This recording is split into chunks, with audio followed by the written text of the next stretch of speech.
ಬಾಂಗ್ಲಾದೇಶದಲ್ಲಿ ಇವತ್ತು ಆ ರೀತಿ ಆಗ್ತಾ ಇದ್ರೆ ಇದು ಬಾಂಗ್ಲಾದೇಶ್ ಪಾರ್ಟ್ 2 ನಮ್ಮ ಪಶ್ಚಿಮ ಬಂಗಾಳದಲ್ಲಿ. ನಮ್ಮ ಪಶ್ಚಿಮ ಬಂಗಾಳ ಇದು. ಇಲ್ಲಿ ಈ ರೀತಿಯ ದೌರ್ಜನ್ಯ ಆಗ್ತಾ ಇದೆ ನಮ್ಮಗಳ ಮೇಲೆ ಅಂತಂದ್ರೆ ಇದಕ್ಕಿಂತ ದುರಂತ ಮತ್ತೊಂದಿಲ್ಲ. ಬಾಂಗ್ಲಾದೇಶದಲ್ಲಿ ಹಿಂದೂಗಳ ಮೇಲೆ ದಾಳಿಗೆ ವ್ಯಾಪಕ ಖಂಡನೆ ವ್ಯಕ್ತವಾಗ್ತಾ ಇದೆ.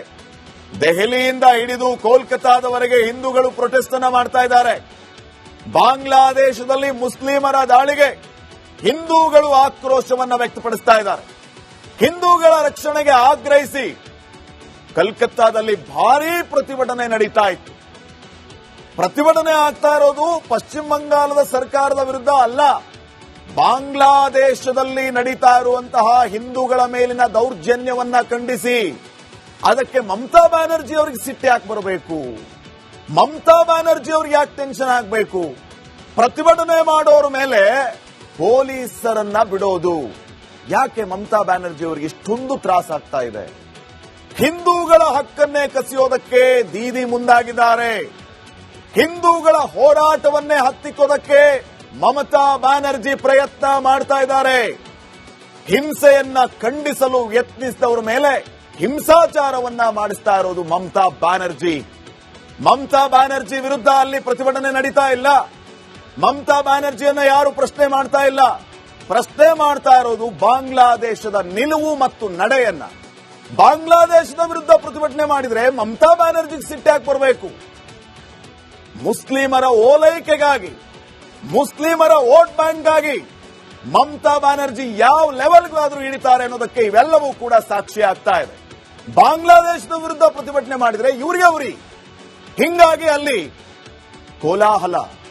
ಮಮತಾ ಬ್ಯಾನರ್ಜಿ ಪೊಲೀಸರಿಂದ ಹಿಂದೂಗಳ ಮೇಲೆ ದಾಳಿಯನ್ನ ಮಾಡಿಸ್ತಾ ಇರೋದು ಕೂಡ ಆಕ್ರೋಶಕ್ಕೆ ಕಾರಣ ಆಗ್ತಾ ಇದೆ. ಹಿಂದೂಗಳನ್ನ ಅಟ್ಟಾಡಿಸಿ ಹೊಡಿತಾ ಇದ್ದಾರೆ ಮಮತಾ ಬ್ಯಾನರ್ಜಿ ಪೊಲೀಸರು. ಮಹಿಳೆಯರು ಅಂತ ನೋಡ್ತಾ ಇಲ್ಲ, ಸಂತರು ಅಂತಾನು ನೋಡ್ತಾ ಇಲ್ಲ, ಲಾಠಿ ಪ್ರಹಾರ ಮಾಡ್ತಾ ಇದ್ದಾರೆ. ನಾಚಿಕೆ ಆಗ್ಬೇಕು ಊರಿಗೆ. ಮಮತಾ ಬ್ಯಾನರ್ಜಿ ಸರ್ಕಾರಕ್ಕೆ ನಾಚಿಕೆ ಆಗ್ಬೇಕು.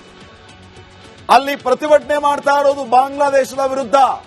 ಆ ಪ್ರತಿಭಟನೆಯನ್ನ ಹತ್ತಿಕ್ಕುವಂತ ಕೆಲಸ ಮಮತಾ ಬ್ಯಾನರ್ಜಿ ಸರ್ಕಾರದಿಂದ ಆಗ್ತಾ ಇದೆ ಅಂತಂದ್ರೆ ಶೇಮ್. ಪೊಲೀಸರ ದಾಳಿಯ ವೇಳೆ ಹಲವು ಪ್ರತಿಭಟನಾಕಾರರಿಗೆ ಗಾಯಗಳಾಗಿದೆ. ಯೋಚಿಸಿ, ಭಾರತದಲ್ಲಿ ಹಿಂದೂಗಳ ಮೇಲೆ ಇಂಥ ದಾಳಿ ನಡೀತಾ ಇದೆ ಅಂತಂದ್ರೆ ಇನ್ನ ಇವರಿಂದ ನಾವು ಏನನ್ನ ನಿರೀಕ್ಷೆ ಮಾಡಬಹುದು? ಜಾಗೃತರಾಗುವಂತಹ ಸಮಯ ಬಂದಿದೆ. ಜಾಗೃತರಾಗಲಿಲ್ಲ ಅಂತಂದ್ರೆ ಬಾಂಗ್ಲಾದೇಶದಲ್ಲಿ ಆದಂತಹ ಪರಿಸ್ಥಿತಿ, ಈಗ ಪಶ್ಚಿಮ ಬಂಗಾಳದಲ್ಲಿ ಆಗ್ತಾ ಇರುವಂತಹ ಪರಿಸ್ಥಿತಿ ಕ್ರಮೇಣ ದೇಶವನ್ನ ಆವರಿಸಿದರೆ ಫೇಸ್ಬುಕ್ ಅಲ್ಲಿ ಕೂತ್ಕೊಂಡು ಲೈವ್ ಬಂದು ಪಾಠ ಹೇಳೋದಲ್ಲ, ಪ್ರವಚನ ಹೇಳೋದಲ್ಲ.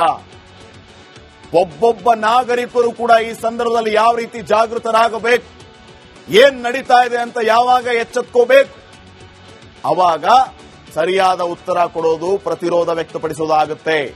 ಬಾಂಗ್ಲಾದೇಶದಲ್ಲಿ ಹಿಂದೂಗಳ ಮೇಲಿನ ದಾಳಿ ಯಾವ ರೀತಿ ಇದೆ ಅನ್ನೋದನ್ನ ಊಹೆ ಮಾಡ್ಕೊಳ್ಳಿ ನೀವು. ಪಶ್ಚಿಮ ಬಂಗಾಳದಲ್ಲೇ ಈ ರೀತಿ. ಇದೇ ಬಂಗಾಳದಲ್ಲಿ ವಕ್ಫ್ ಪರ ಹೋರಾಟಕ್ಕೆ ಪೊಲೀಸ್ ಬೆಂಬಲವನ್ನ ವ್ಯಕ್ತಪಡಿಸಿತು, ವಕ್ಫ್ ಪರ ಹೋರಾಟ ಮಾಡೋದಕ್ಕೆ. ಇದೇ ಬಂಗಾಳದಲ್ಲಿ ಬಾಬ್ರಿ ಪರ ಹೋರಾಟಕ್ಕೆ ಪೊಲೀಸರು ಬೆಂಬಲವಾಗಿ ನಿಂತರು. ಆದ್ರೆ ಹಿಂದೂಗಳ ಮೇಲೆ ಅದೇ ಪೊಲೀಸರು ದಾಳಿಯನ್ನ ಮಾಡ್ತಾ ಇದ್ದಾರೆ ಅಂತಂದ್ರೆ ನೀವೆಲ್ಲ ಪಶ್ಚಿಮ ಬಂಗಾಳದಲ್ಲಿ ಇರೋದಕ್ಕೆ ಲಾಯಕ್ಕಲ್ಲ, ನಮ್ಮ ಭಾರತದಲ್ಲಿ ಇರೋದಕ್ಕೆ ನೀವು ಲಾಯಕ್ಕಲ್ಲ. ನಿಮಗೆ ಬಾಂಗ್ಲಾದೇಶದ ಮೇಲೆ, ಪಾಕಿಸ್ತಾನದ ಮೇಲೆ ಅಷ್ಟೊಂದು ಪ್ರೀತಿ ಮಮಕಾರ ಇದ್ರೆ ದಯವಿಟ್ಟು ಪಾಕಿಸ್ತಾನ್, ಬಾಂಗ್ಲಾದೇಶಕ್ಕೆ ಓಡೋಗ್ಬಿಡಿ. ನೀವು ನಮ್ಮ ದೇಶದಲ್ಲಿ ಇರೋದೇ ಬೇಡ. ನಿಮ್ಮಂತವರು ನಮ್ಮ ದೇಶದಲ್ಲಿ ಇದ್ರೆ ಶತ್ರುಗಳಿಗೆ ಇನ್ನೂ ಈಸಿ ಆಗುತ್ತೆ. ಅದಕ್ಕೆ ನಿನ್ನೆ ನಾವು ಹೇಳ್ತಿದ್ವಲ್ಲ, ಅಕ್ಕಪಕ್ಕ ಇರುವಂತಹ ಹೊರದೇಶದ ಶತ್ರುಗಳನ್ನ ಹೊಡೆದಾಕ್ಬಿಡ್ಬೋದು. ನಮ್ಮ ಜೊತೆಗೆ ಇದ್ದುಕೊಂಡು ಹಿತಶತ್ರುಗಳನ್ನ ಹೊಡೆಯೋದಕ್ಕಾಗಲ್ಲ. ಇವರೆಲ್ಲ ಹಿತಶತ್ರುಗಳು.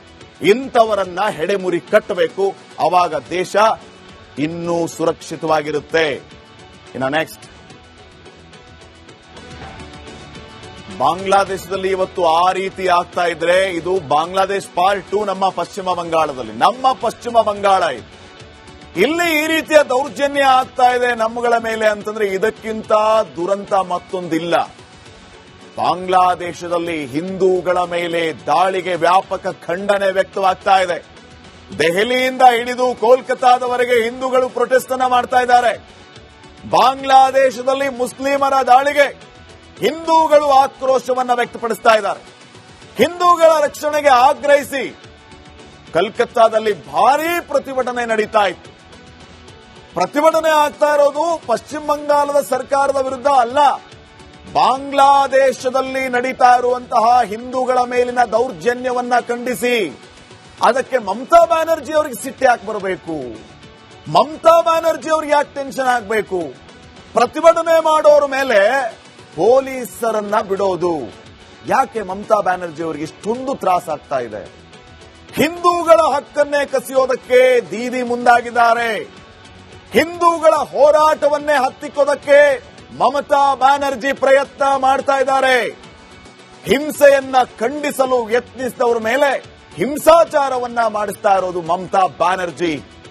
ಮಮತಾ ಬ್ಯಾನರ್ಜಿ ವಿರುದ್ಧ ಅಲ್ಲಿ ಪ್ರತಿಭಟನೆ ನಡೀತಾ ಇಲ್ಲ. ಮಮತಾ ಬ್ಯಾನರ್ಜಿಯನ್ನ ಯಾರು ಪ್ರಶ್ನೆ ಮಾಡ್ತಾ ಇಲ್ಲ. ಪ್ರಶ್ನೆ ಮಾಡ್ತಾ ಇರೋದು ಬಾಂಗ್ಲಾದೇಶದ ನಿಲುವು ಮತ್ತು ನಡೆಯನ್ನ. ಬಾಂಗ್ಲಾದೇಶದ ವಿರುದ್ಧ ಪ್ರತಿಭಟನೆ ಮಾಡಿದ್ರೆ ಮಮತಾ ಬ್ಯಾನರ್ಜಿಗೆ ಸಿಟ್ಟಾಗಿ ಬರಬೇಕು. ಮುಸ್ಲಿಮರ ಓಲೈಕೆಗಾಗಿ, ಮುಸ್ಲಿಮರ ವೋಟ್ ಬ್ಯಾಂಕ್ಗಾಗಿ ಮಮತಾ ಬ್ಯಾನರ್ಜಿ ಯಾವ ಲೆವೆಲ್ಗಾದ್ರೂ ಇಳಿತಾರೆ ಅನ್ನೋದಕ್ಕೆ ಇವೆಲ್ಲವೂ ಕೂಡ ಸಾಕ್ಷಿ ಆಗ್ತಾ ಇದೆ. ಬಾಂಗ್ಲಾದೇಶದ ವಿರುದ್ಧ ಪ್ರತಿಭಟನೆ ಮಾಡಿದ್ರೆ ಇವರಿಗೆ ಉರಿ. ಹಿಂಗಾಗಿ ಅಲ್ಲಿ ಕೋಲಾಹಲ. ಮಮತಾ ಬ್ಯಾನರ್ಜಿ ಪೊಲೀಸರಿಂದ ಹಿಂದೂಗಳ ಮೇಲೆ ದಾಳಿಯನ್ನ ಮಾಡಿಸ್ತಾ ಇರೋದು ಕೂಡ ಆಕ್ರೋಶಕ್ಕೆ ಕಾರಣ ಆಗ್ತಾ ಇದೆ. ಹಿಂದೂಗಳನ್ನ ಅಟ್ಟಾಡಿಸಿ ಹೊಡಿತಾ ಇದ್ದಾರೆ ಮಮತಾ ಬ್ಯಾನರ್ಜಿ ಪೊಲೀಸರು. ಮಹಿಳೆಯರು ಅಂತ ನೋಡ್ತಾ ಇಲ್ಲ, ಸಂತರು ಅಂತಾನು ನೋಡ್ತಾ ಇಲ್ಲ, ಲಾಠಿ ಪ್ರಹಾರ ಮಾಡ್ತಾ ಇದ್ದಾರೆ. ನಾಚಿಕೆ ಆಗ್ಬೇಕು ಊರಿಗೆ.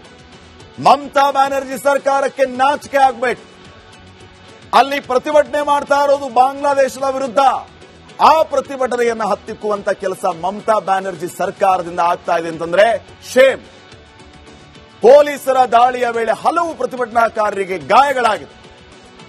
ಯೋಚಿಸಿ, ಭಾರತದಲ್ಲಿ ಹಿಂದೂಗಳ ಮೇಲೆ ಇಂಥ ದಾಳಿ ನಡೀತಾ ಇದೆ ಅಂತಂದ್ರೆ ಇನ್ನ ಇವರಿಂದ ನಾವು ಏನನ್ನ ನಿರೀಕ್ಷೆ ಮಾಡಬಹುದು? ಜಾಗೃತರಾಗುವಂತಹ ಸಮಯ ಬಂದಿದೆ. ಜಾಗೃತರಾಗಲಿಲ್ಲ ಅಂತಂದ್ರೆ ಬಾಂಗ್ಲಾದೇಶದಲ್ಲಿ ಆದಂತಹ ಪರಿಸ್ಥಿತಿ, ಈಗ ಪಶ್ಚಿಮ ಬಂಗಾಳದಲ್ಲಿ ಆಗ್ತಾ ಇರುವಂತಹ ಪರಿಸ್ಥಿತಿ ಕ್ರಮೇಣ ದೇಶವನ್ನ ಆವರಿಸಿದರೆ ಫೇಸ್ಬುಕ್ ಅಲ್ಲಿ ಕೂತ್ಕೊಂಡು ಲೈವ್ ಬಂದು ಪಾಠ ಹೇಳೋದಲ್ಲ, ಪ್ರವಚನ ಹೇಳೋದಲ್ಲ.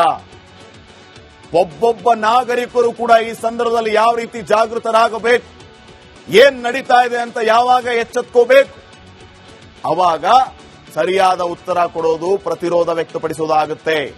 ಬಾಂಗ್ಲಾದೇಶದಲ್ಲಿ ಹಿಂದೂಗಳ ಮೇಲಿನ ದಾಳಿ ಯಾವ ರೀತಿ ಇದೆ ಅನ್ನೋದನ್ನ ಊಹೆ ಮಾಡ್ಕೊಳ್ಳಿ ನೀವು. ಪಶ್ಚಿಮ ಬಂಗಾಳದಲ್ಲೇ ಈ ರೀತಿ. ಇದೇ ಬಂಗಾಳದಲ್ಲಿ ವಕ್ಫ್ ಪರ ಹೋರಾಟಕ್ಕೆ ಪೊಲೀಸ್ ಬೆಂಬಲವನ್ನ ವ್ಯಕ್ತಪಡಿಸಿತು, ವಕ್ಫ್ ಪರ ಹೋರಾಟ ಮಾಡೋದಕ್ಕೆ. ಇದೇ ಬಂಗಾಳದಲ್ಲಿ ಬಾಬ್ರಿ ಪರ ಹೋರಾಟಕ್ಕೆ ಪೊಲೀಸರು ಬೆಂಬಲವಾಗಿ ನಿಂತರು. ಆದ್ರೆ ಹಿಂದೂಗಳ ಮೇಲೆ ಅದೇ ಪೊಲೀಸರು ದಾಳಿಯನ್ನ ಮಾಡ್ತಾ ಇದ್ದಾರೆ ಅಂತಂದ್ರೆ ನೀವೆಲ್ಲ ಪಶ್ಚಿಮ ಬಂಗಾಳದಲ್ಲಿ ಇರೋದಕ್ಕೆ ಲಾಯಕ್ಕಲ್ಲ, ನಮ್ಮ ಭಾರತದಲ್ಲಿ ಇರೋದಕ್ಕೆ ನೀವು ಲಾಯಕ್ಕಲ್ಲ. ನಿಮಗೆ ಬಾಂಗ್ಲಾದೇಶದ ಮೇಲೆ, ಪಾಕಿಸ್ತಾನದ ಮೇಲೆ ಅಷ್ಟೊಂದು ಪ್ರೀತಿ ಮಮಕಾರ ಇದ್ರೆ ದಯವಿಟ್ಟು ಪಾಕಿಸ್ತಾನ್, ಬಾಂಗ್ಲಾದೇಶಕ್ಕೆ ಓಡೋಗ್ಬಿಡಿ. ನೀವು ನಮ್ಮ ದೇಶದಲ್ಲಿ ಇರೋದೇ ಬೇಡ. ನಿಮ್ಮಂತವರು ನಮ್ಮ ದೇಶದಲ್ಲಿ ಇದ್ರೆ ಶತ್ರುಗಳಿಗೆ ಇನ್ನೂ ಈಸಿ ಆಗುತ್ತೆ. ಅದಕ್ಕೆ ನಿನ್ನೆ ನಾವು ಹೇಳ್ತಿದ್ವಲ್ಲ, ಅಕ್ಕಪಕ್ಕ ಇರುವಂತಹ ಹೊರದೇಶದ ಶತ್ರುಗಳನ್ನ ಹೊಡೆದಾಕ್ಬಿಡ್ಬೋದು, ನಮ್ಮ ಜೊತೆಗೆ ಇದ್ದುಕೊಂಡು ಹಿತಶತ್ರುಗಳನ್ನ ಹೊಡೆಯೋದಕ್ಕಾಗಲ್ಲ. ಇವರೆಲ್ಲ ಹಿತಶತ್ರುಗಳು. ಇಂಥವರನ್ನ ಹೆಡೆಮುರಿ ಕಟ್ಟಬೇಕು, ಅವಾಗ ದೇಶ ಇನ್ನೂ ಸುರಕ್ಷಿತವಾಗಿರುತ್ತೆ. ಇನ್ನು ನೆಕ್ಸ್ಟ್